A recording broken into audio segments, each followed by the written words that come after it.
Hi guys! Welcome back to my channel! And this is Label na naman. Mag-vlog na naman tayo for today. Okay, shout out doon sa likod, oh. Ayan, ayan. Andyan si Doggy. Ilalakad siya. Kapasyal. Okay guys, to this vlog, I am going to do cycle na naman. So, pupunta ko sa Windsor Park. Somewhere in Thompson Road. Nearby lang sa place ko. And this is my first time coming to this place. And samahan nyo ako. Titingnan natin kung anong meron doon sa loob.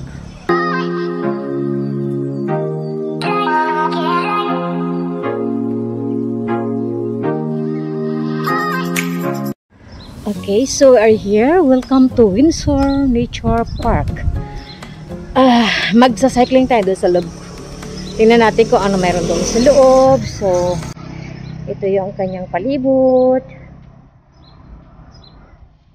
Ito yung sa labas, guys.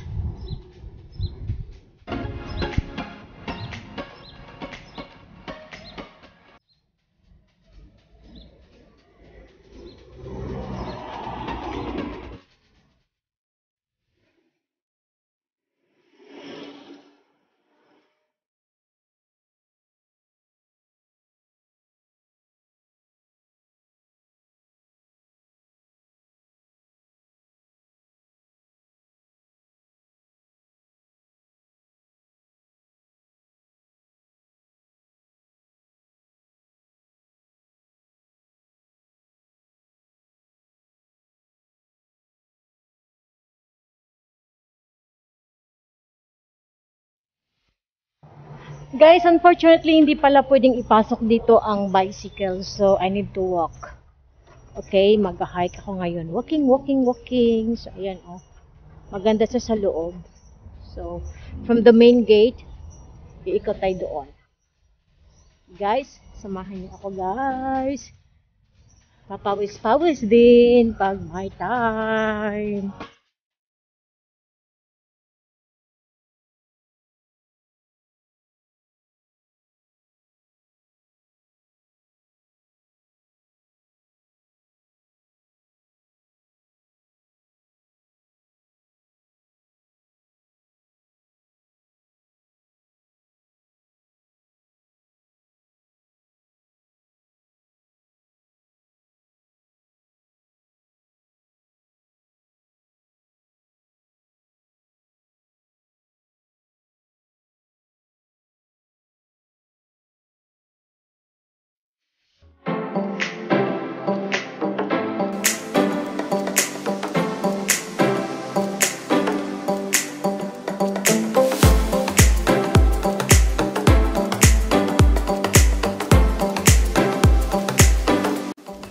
Okay, let's go to this way.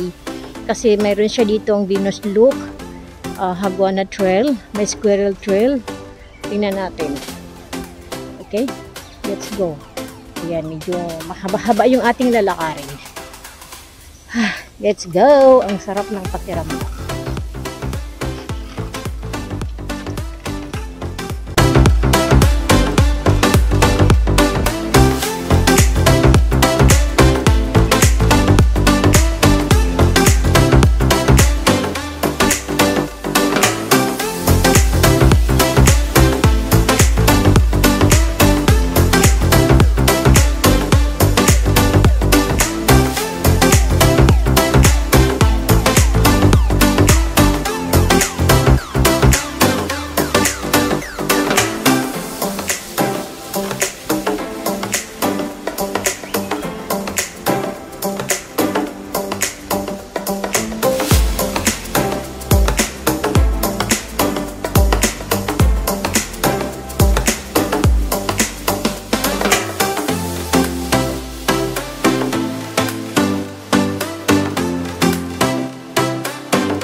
guys, that's all for now. Nothing much inside. Talagang parang pagpasukin mo sa loob, forest talaga siya. Kasi bawal nga mag-cycle. So, ang nandyan karamihan ay mga nag-walk, tapos nagja-jogging. Hindi na ako talaga pumasok doon sa pinakatuktok kasi ang lalaki na ng punong kahoy. Pag hindi ka alerto, may mga unggoy. Okay, so nakakatakot. Baka may bigla na lang tumalon sa'yo. So, nag-iisa lang ako. Tapos pag pumasok ka sa loob, talagang sobrang tahimik. Dito makikita mo, medyo may araw pa, almost 7 o'clock na. Pero pag pumasok ka doon sa loob, nakakatakot na. Okay, so that's all for today guys. And I hope you like my video. And please, kung nagustuhan niyo aking video, paki-like na lang din, subscribe, and click the notification bell button para lagi kayong manonotify ng aking mga latest video. Thank you so much and shout out sa aking mga supporters. Thank you very much. And that's all for now. Nabubulo na tuloy ako. Bye for now.